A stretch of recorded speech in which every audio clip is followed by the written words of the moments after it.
border crisis in over 30 years. There have been over 1.4 million illegal border crossings since Joe Biden took office.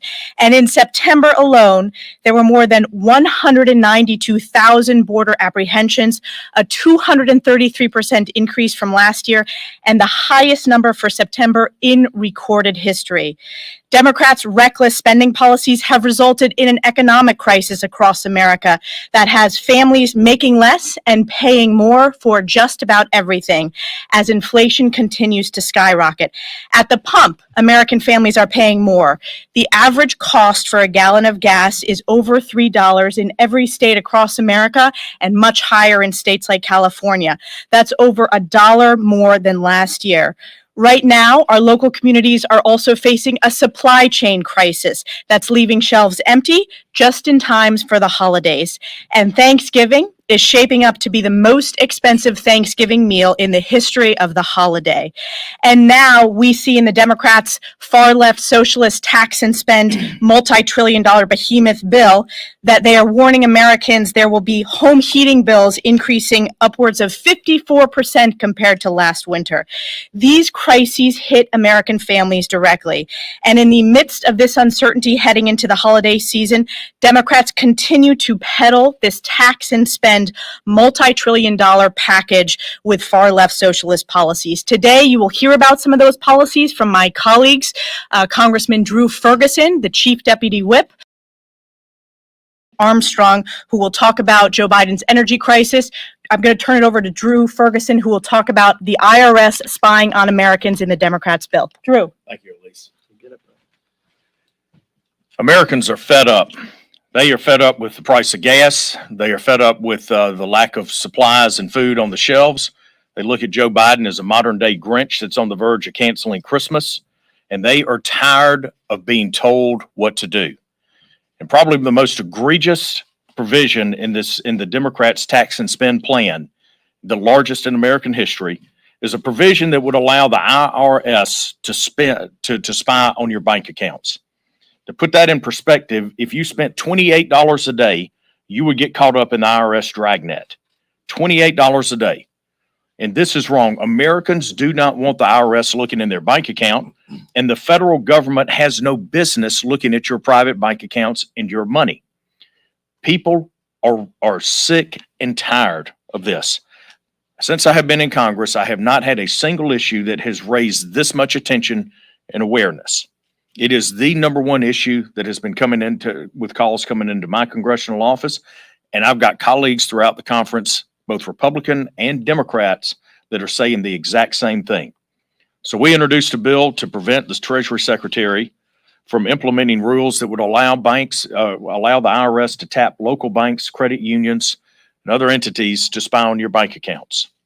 I can't imagine a single American, Republican, Democrat, Independent, rich, poor, that wants the IRS looking into their bank account, and for good reason. If you look at the recent history of the organization, they have failed to gain the trust of the American people. Look at what happened with Lois Lerner. Look at what happened with the leaking of information to ProPublica. Can you imagine what would happen if the IRS got their hands on every bit of information in your bank account? And don't think for a minute that that's not what's coming.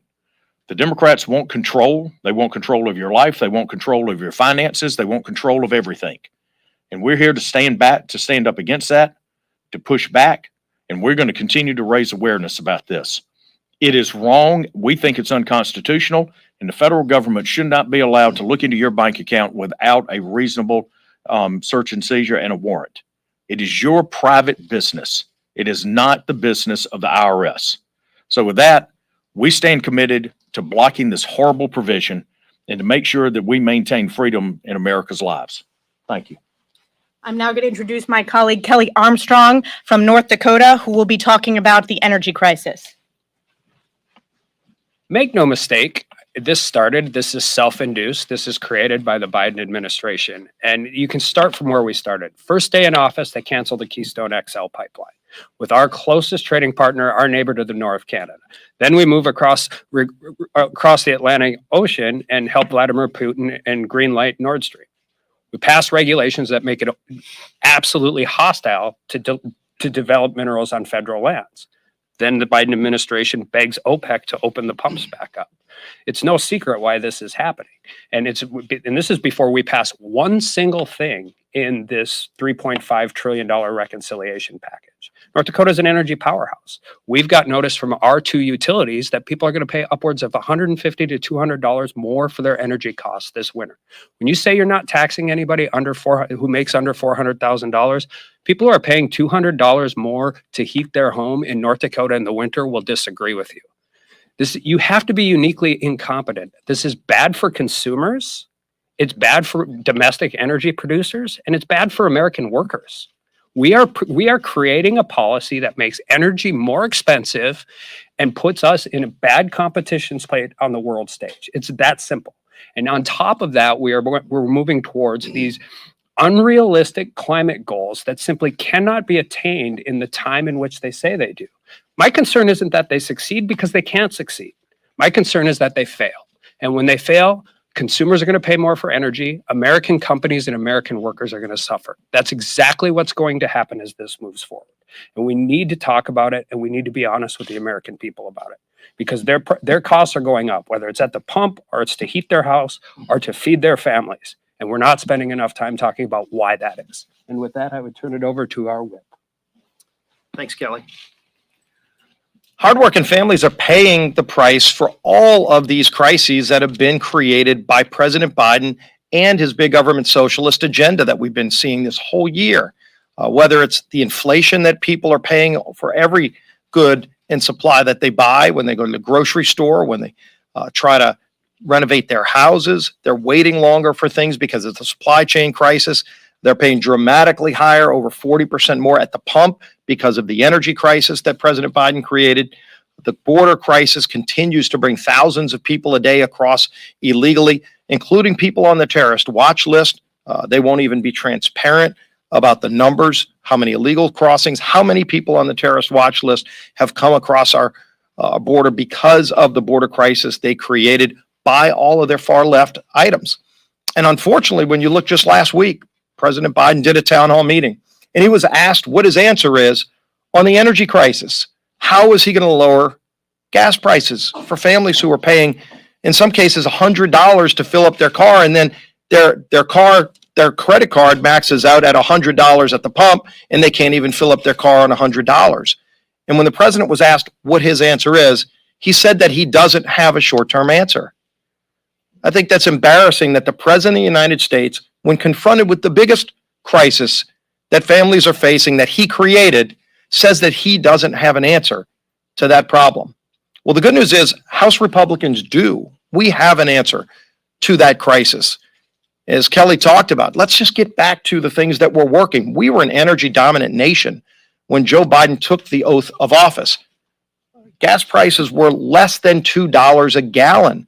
People harken back to those days. It wasn't that long ago that they were paying less than $2 a gallon for gasoline. Today, in some states, it's over $5 a gallon because Joe Biden, day one, said he wants to cancel the Keystone pipeline, but he green-lighted a pipeline for Russia. He canceled production and leases on federal lands here in America, but then he went and begged OPEC and Russia to produce more oil. And by the way, if this was all about carbon emissions, because you're going to see later this week the president get on a plane and head off to Europe, and his biggest priority is to be able to go to Europe with a massive tax and spend agreement so that he can go to brag to his European allies about how much he's wrecking America's economy with higher taxes, higher spending, and Green New Deal type proposals that will make it more and more difficult for families to heat their home in the winter because of his natural gas tax. All in the name of saving the planet. The only problem is the things that he's doing are increasing carbon emissions, because when he's shutting down American energy production and begging OPEC to produce more oil, OPEC actually has a higher carbon emission rate to produce the same oil that we produce here in America because we have higher standards. If you want to lower carbon emissions, America was doing that before Joe Biden took the oath of office. We're actually lowering our emission standards. You look at China, they're building 300 coal plants this year. We should be making more things in America. We should be producing more energy here in America. It lowers the cost of emissions, but it also lowers the cost for families who are paying too much, and they're fed up with all of the inflation that's brought on by all of these socialist policies coming out of Washington. And their answer is to double down and do even more of it this week with their proposals to spend trillions of dollars and raise trillions in new taxes. And by the way, a lot of those taxes are going to be paid for by middle and lower income families. The natural gas tax in their bill, that will be a tax on every family who uses natural gas, probably 15% more in their electric bill every single month. The inflation tax, because inflation is a tax that's brought on by Joe Biden's massive spending, that hits lower income families the hardest. And so what we're saying is stop this madness. Work with Republicans to actually confront some of these crises, because while President Biden doesn't have an answer, we do. And just look at infrastructure. While they're holding infrastructure hostage to this multi-trillion-dollar bill that, as Drew Ferguson said, among other things, creates an army of new IRS agents. We're not saying they're going to have over 80,000 IRS agents. In their bill, they're adding over 80,000 more IRS agents to, among other things, try to snoop on people's spending. If you make over $10,000 a year, a senior on a fixed income would fall into that new trap. That is not what Washington should be doing. There was a bill that came out of the Senate unanimously last week, by the way, bill by Senator Cornyn, passed unanimously, that frees up over $120 billion that's already sitting in state bank accounts frozen, would allow those states to use that money on infrastructure today, not having to go through federal agencies here in Washington, but actually allowing those states to have over $120 billion freed up today to do real infrastructure. We're asking Speaker Pelosi to bring that bill to the floor.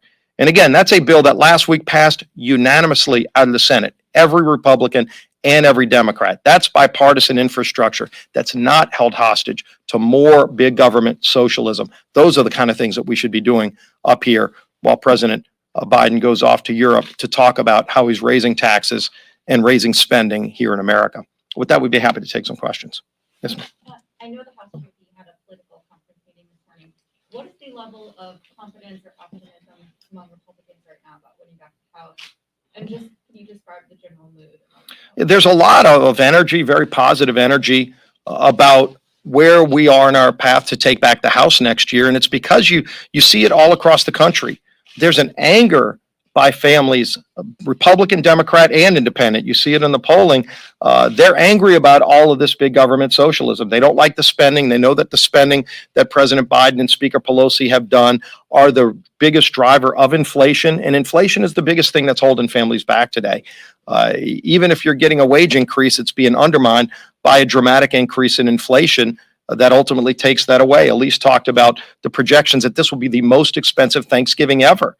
Turkeys might cost twice as much as they cost last year. Families are paying the cost of President Biden's big government agenda, and they don't like it. And so you're seeing that same kind of energy in Virginia. And the big driver there is, again, the big government socialists, the union bosses who don't want your kids to go to school. Terry McAuliffe thinks that parents shouldn't be involved in their kids' education. People are tired of Washington bureaucrats, unelected bureaucrats anywhere, telling them what to do and making it harder for them to live their lives. And in some cases, making it harder for their kids to go back to school. So I think you're seeing that all across this country. With police, the Helms Amendment and Hyde Amendment, taxpayer-funded abortion, still is not in the reconciliation bill. Is that still a priority? Is that a non-starter? It's a top priority of ours that the Hyde protections that go back to the 1970s stay in law for any spending. Taxpayer money should not be used to fund abortion. That had always been a bipartisan initiative. And in fact, Joe Biden, when he was in the Senate, used to be a champion of the Hyde Amendment. And today, Joe Biden is trying to gut the Hyde Amendment. So I don't know what changed with Joe Biden's approach, but most families across America, whether you're pro-life, pro-choice, most people agree that taxpayer funds shouldn't be used for abortion. And it is a top priority of ours to defend the Hyde Amendment in any spending bill that moves through Congress. Yeah. Going back to Virginia, the Republican nominee, Glenn Youngkin, has been in the news recently for saying that he does not personally support same-sex marriage, though he said it's legally acceptable. I wanted to get the position of the House GOP conference on this. Do you see same-sex marriage as a settled issue legally, and do you support it? Well, ultimately, in the governor's race in Virginia, I think you're seeing probably education becoming the top issue because parents want to get involved in their education. You know, in the past, marriage was an issue that was handled at the state level, where each state had their own laws, and ultimately the Supreme Court, as in Roe v. Wade, the Supreme Court undermined states' ability to ultimately make that decision. But states used to set their own laws, whether it be for marriage, for abortion. But in the end, in the Virginia governor's race, I think you're seeing inflation and education being the top issue. And frankly, Terry McAuliffe's on the wrong side of all of those issues. Mr. Scalise, how do you feel about the idea of a billionaire tax? Yeah, and look at where they've done this. I mean, it seems like every bad idea that comes out of states like California and New York, they try to replicate for the whole nation. And so when you look at states like California and New York is probably the best example of a billionaire tax, where they said, they want as a state to go pick on a group of people if they have success. And in America, by the way, we used to encourage everyone to work hard, play hard, and if you play hard and work hard, you have a chance to be anything you want to be, except now you've got these big government socialists that want to say they want to cap how successful you can be. And so in states like New York, where they put big taxes on billionaires, what you ended up having is a lot of billionaires left the state. California, a lot of billionaires left the state. And states like Texas and Florida are growing and gaining seats in Congress this year. And New York and California are losing seats in Congress because ultimately people aren't going to have government slow down their success. But go to, again, they love going to Europe. A whole bunch of Democrats are going to go to Europe in a few days. In France, they had a billionaires type tax and they got rid of it because it was destroying investment in their country. Why would we want to destroy investment in America and punish success in America? We want to encourage more and more people to work hard, to create more opportunities for everybody, and stop trying to find a way for government to go punish somebody if they meet some new definition of success. Because President Biden, and go back to his campaign, he said, if you make less than $400,000, that was his threshold, you won't pay a dime in new taxes. The only problem is he breaks that promise in his budget and in this massive multi-trillion-dollar tax and spend bill, not the least of which is his natural gas tax. The natural gas tax, we tried to take that out in the Energy and Commerce Committee, pointing out that it broke President Biden's pledge not to tax people making less than $100,000. If you're making $50,000 a year and you heat your home with natural gas this winter, you're going to be paying a lot more. That is a tax. Inflation is a tax. And yet President Biden wants to raise taxes on those hardworking families and break his promise. Yes, ma'am. Related to that, you mentioned that there are Democrats who are headed to Europe. There are also a number of Republicans who are also headed to the UN conference. I just wanted to see if you could comment, are you supportive of them going? And if so, what do you think their goal needs to be at that conference? Yeah, I think it's important that we give a counter argument to this Green New Deal, Paris Accord type socialist approach to the planet, because ultimately, if you say America's not going to be able to produce things, to manufacture things, because they're going to put unrealistic targets on our manufacturers and families here in America, it's going to absolutely raise costs on families here. But what it does is sends those jobs, because things will still be made. Steel is still going to be produced. But if you can't produce it in America because the unrealistic targets by a Paris Accord or a Green New Deal, then China, Brazil, India will make that same steel. The problem is, in those countries, they actually emit about 5 times more carbon to make the same steel. So if you want to save the planet and carbon emissions are your concern, you ought to want to make more things in America, not crush America's economy and exempt China, because ultimately China is the country that is emitting the most carbon, and they're not slowing down. And all of these agreements, whether it's Green New Deal or Paris Accord, exempt the biggest polluter, China, at the expense of hardworking families here in America. So they crush jobs here. We ought to be making more things here. We wouldn't have a supply chain problem out at the Port of Los Angeles if we were making more things here and then putting our products on ships and sending them to other countries of the world instead of the opposite. And we'd actually reduce carbon emissions as we were doing before Joe Biden took office. So, yeah. So, yeah, well, final question. Yeah. Thank you. Related to the previous one, Democrats are also talking about a millionaire surtax, I think $5 million or $10 million. I'm just curious, is it your position that millionaires or billionaires should pay the same amount of taxes or more or less? What I'm saying is there should be fair taxes for everybody, but ultimately there ought to be limited government here in Washington. The reason that they're trying to find ways to raise taxes on everybody, including future gains, which is not even constitutional, based on what a lot of constitutionalists have said, but they're going to try it anyway. The reason they're doing this is not for good policy. It's because they want to spend trillions more on social programs. And that's where they're losing the American people. Because families who are paying more for everything with inflation, with higher energy prices, they know it's because of all of the spending here in Washington. And the only thing that would make inflation worse is spending trillions more in Washington. And so the tax policies they're trying to pass have nothing to do with equity. It's all about trying to generate trillions more dollars to hire 80,000+ IRS agents, to ultimately go after people's bank accounts so that they can spend more money in Washington. That's what people are fed up with. Frankly, that's what's hurting our economy today. We need to move away from that agenda. Thank y'all.